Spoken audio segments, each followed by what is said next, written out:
Hey guys, it's Deanna from Gardens Glory, Zone 6A, and today what we are going to do is a video about the top 7 things that will make your garden stand out above all the rest.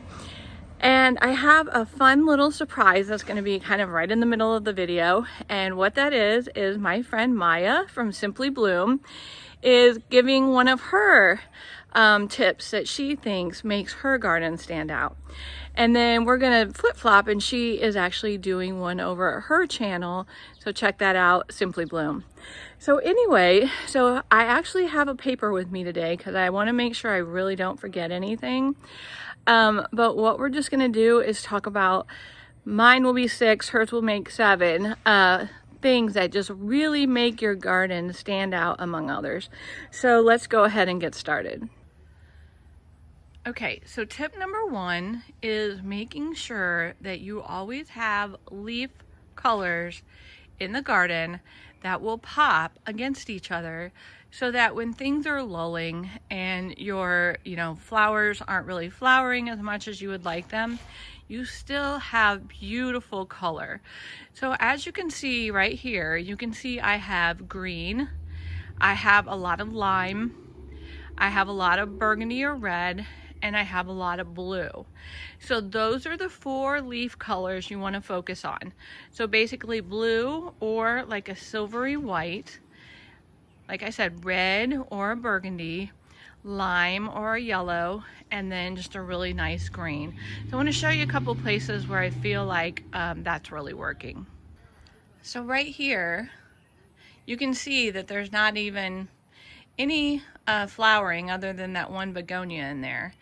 And this all looks really pretty, and there's hardly any maintenance at all because I'm focusing on the leaf color and not the flowers. And so you look over here, same thing. You got your lime, you got your green, you got your blue, and you got your burgundy. So when you put those 4 colors together, it really does make your garden pop. Let's go look at a couple places in the back. Okay, so let's focus on this area right here. Same thing, I've got my blue in my Helen von Stein lamb's ear. I've got the golden lime color in a coleus. I've got the red in the ridiculous coleus, and I've got the green just in my geraniums and my lilac and my little Joe Pye. Now let's look at it from back here, and you can see kind of how the lime in this bed and the red in this bed just stands out so much. So tip number 2 is using plant stands and potted annuals in your garden. By using potted annuals, you can actually put them where you need the color. So look at that. If you stand back and you look at this border, you would never know that that's in a pot. But let's say, I need the burgundy to be a little bit farther down in the garden. I can just pick it up and move it. And so that's one thing I've learned over time, is just putting things in pots and elevating them on plant stands really just makes everything stand out the way you want it. So look, that one is in a pot. But one I want to really show you is I love how this one is working. So look at this. We got these 2 coleus, one in a pot there on a plant stand, and actually there's another one down there and just in a pot on the ground. So look at how, and then the lime coleus in the taller plant stand. Look at how that fills in, and all because I just lifted it up. And so the thing I want you to know is that the easiest way to achieve this is to buy your plant stands on Facebook Marketplace. I get all of mine for about $15 to $20. Whereas if you go to like a garden center, they're going to be much more pricey than that. So look at how I'm able to get the heights in there. I think I say that wrong. The height in there. Just by putting it in a pot, in a plant stand, and I just think it has a whole lot of impact. And like over here, what would this tree look like if we just had all these plants in here without these plant stands and them being potted up and the bench and the plants being potted up? This just makes it so much, I don't know the correct word at the moment, but just it, like I said, it stands out from what you see in a lot of gardens. And so it's just something interesting. It's something just more creative, I guess, than just having, you know, just your plants in the ground and the tree. All right, so tip number 3 on how to set your garden apart is to start things from seed. And why do I say that? I say that because there are so many things that you can't get in a garden center. And I just want you to see some of the things that I grew from seed that you can't get in a garden center. And so it's going to be very unique. And when people come over, they're going to be like, I've never seen that before. Thus, setting your garden apart. So let me show you this. These are Lisianthus. I know I have never seen a Lisianthus in a garden center. Look at this, you guys. These are gorgeous. I'm in love with them. I've never grown them before. Grew them from seed. Look at this one, it's kind of peachy pink. And I got a whole bunch of different colors and varieties that I did. But I just think that having something like this is what, you know, really stands out when people come over and they're just like, holy cow, I've never seen that.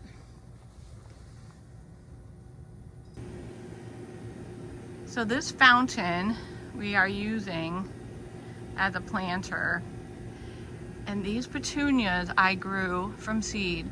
Now, not that you can't find petunias obviously in a garden center, but the nice thing is I had so many pots that I could do, and I spent almost no money.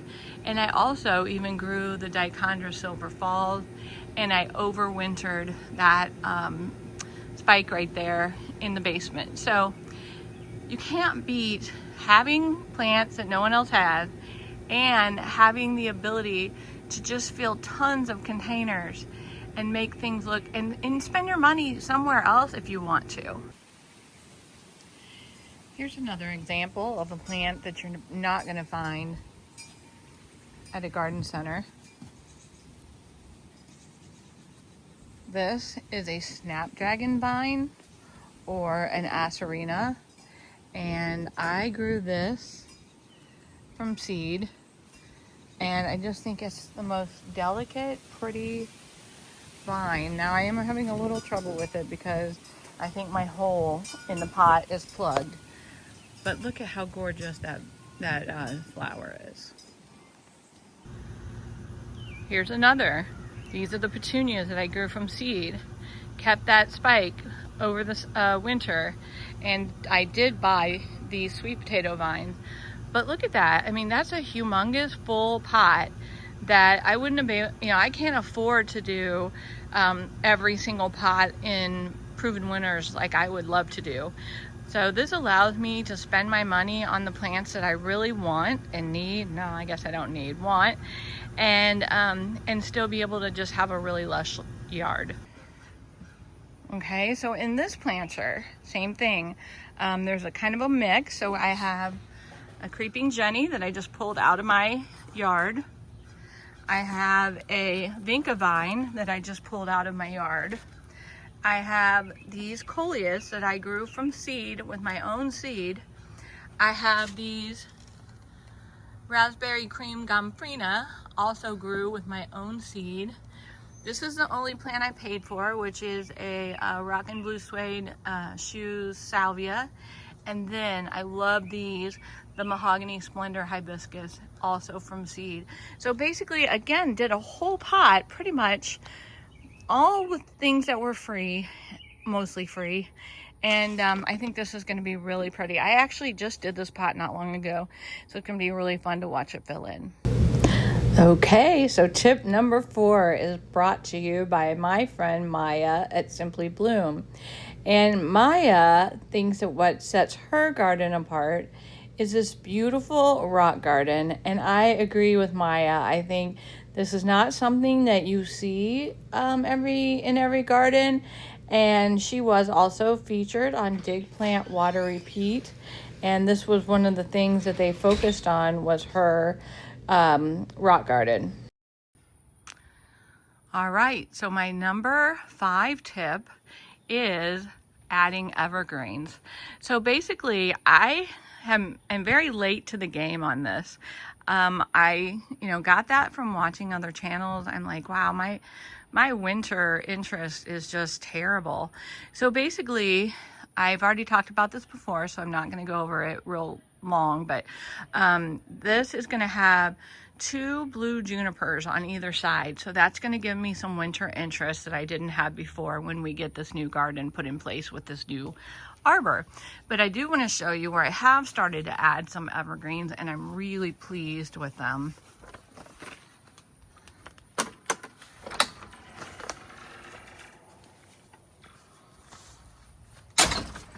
Okay, so this guy here was about 2 foot tall when I put it in, and I'm like almost as proud of it as I am my kids. And so this is an arborvitae, and it has just gotten massive, and I'm so proud of it. And I love having that structure in the winter. And then I just added last year, this is, I believe, a blue point juniper. And so it stays very narrow and will also get tall. So can you imagine having the green, the blue, the burgundy, and the Japanese maple? I think that's going to be very, very pretty. And so that also will give me some good, something to look at in the winter instead of everything just being dead and flat. I also recently added this right here. This is called an Anna's Magic Ball. I believe it gets either 2x2 or 3x3. I can't remember. But I think that's going to be a really nice evergreen spot right there. It actually should stay a little bit more lime as it gets older. So again, we'll have the lime here, the green there, the blue there. So not only, is it got my colors going on, but it also is going to add some interest in the winter too. So this garden right here is honestly right now just not my favorite. It looks like a mess, but the reason why this one is kind of like this is because I use it as my cutting area. And so eventually I'm going to transition this to more of a actual pre-planned out garden. But here's what I'm thinking. So this, you can't see the structure of the base of this fountain, but basically it goes, let me show you, it goes in like that, it scallops. So I have a daylily right where it scallops. Thinking about, and I think it would look so beautiful, about putting a boxwood here, boxwood there, boxwood there, boxwood there. I think that would be really pretty. I think it would, kind of give me some less maintenance and also make it look just a little bit more formal, which this fountain is. So again, trying to use the evergreens, just make sure your gardens stand out. There's my new little friend. I think there's a brother and sister, and they're having a heyday. All right, let's drop back in here and show you my number 6 tip is go vertical. So when this bed did not have those trellises in there, it was pretty bland, to be honest. And so I spent big money on these trellises. They're from H. Potter, and I got 6 of them. But it was also my anniversary present for my 10-year anniversary. So I always tease my husband that these are going to the nursing home with us. But anyway, look at how much interest that adds by going up. So that is, I think, a big thing that people miss in the garden is the opportunity to go up so that your eye is drawn up, so that it just makes it a more rounded, pleasing space. And there's many ways to go up. So here, I put this, I think you would call it an obelisk. I put this in the ground with my mom's one of my mom's clematis, and so next year hopefully it will start to fill this, and again we'll be adding some height and adding interest. All right, so here is another way to add height.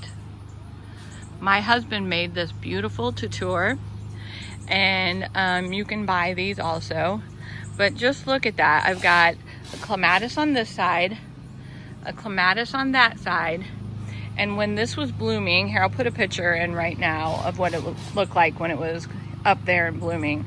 But it is so beautiful because even in the winter, it looks so pretty out here when I look out here and see that structure.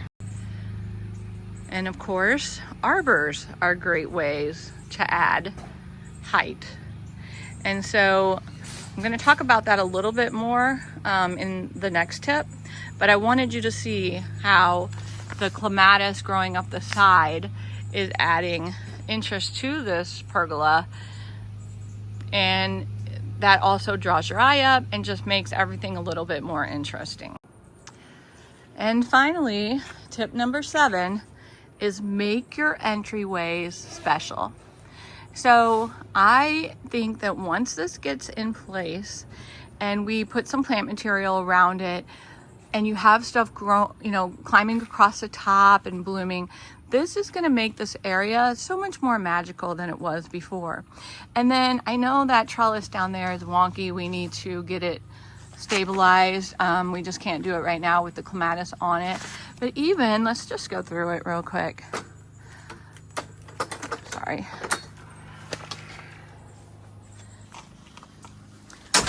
I know the wonkiness might be throwing you off, but if you look through here, my stepson always says you need something in the back to draw your eye to make you want to come back there, and I agree with him. So someday I think I'd like to get a cedar bench that would sit back there so that would make you want to go back there. But I mean, once you get through here, it could be such a nice area. I need to get rid of a few things, but it could be such a nice area. So having that kind of staging entryway into an area makes it so much more interesting. And those of you who have been here for a while know that this is my husband's mom's swing, very important to him. We are going to be making from scratch a pergola to put over this so that we can hang the swing and sit there. And let me show you the view when I turn around slowly. This is what we will be looking at while we're on the swing. So that's going to be another structure in the garden. It's going to give me something else to, grow a vine up. So I think the thing that I want to point out that's kind of interesting is that I'm going to have 5 arbors in this garden. Here's your last set. I don't know if you can see those very well. There's 2 more right there. I think we'll go on the other side and look at them from that angle. There you go. As I was saying, the arbors, I wouldn't think that in such a small yard that you could get by with 5. But I think that as long as you place them right, and as long as they're surrounded by the proper plants, I think the arbors are just going to add that final touch of, just dreaminess that makes your garden just something different than what everyone else has going on. All right, you guys, so that was let's go look over the gate. That were my 7 things that you can do in your garden to totally set it apart and make it stand out. Thank you so much for watching. I hope you enjoyed this. And don't forget to go check out Maya at SimplyBloom.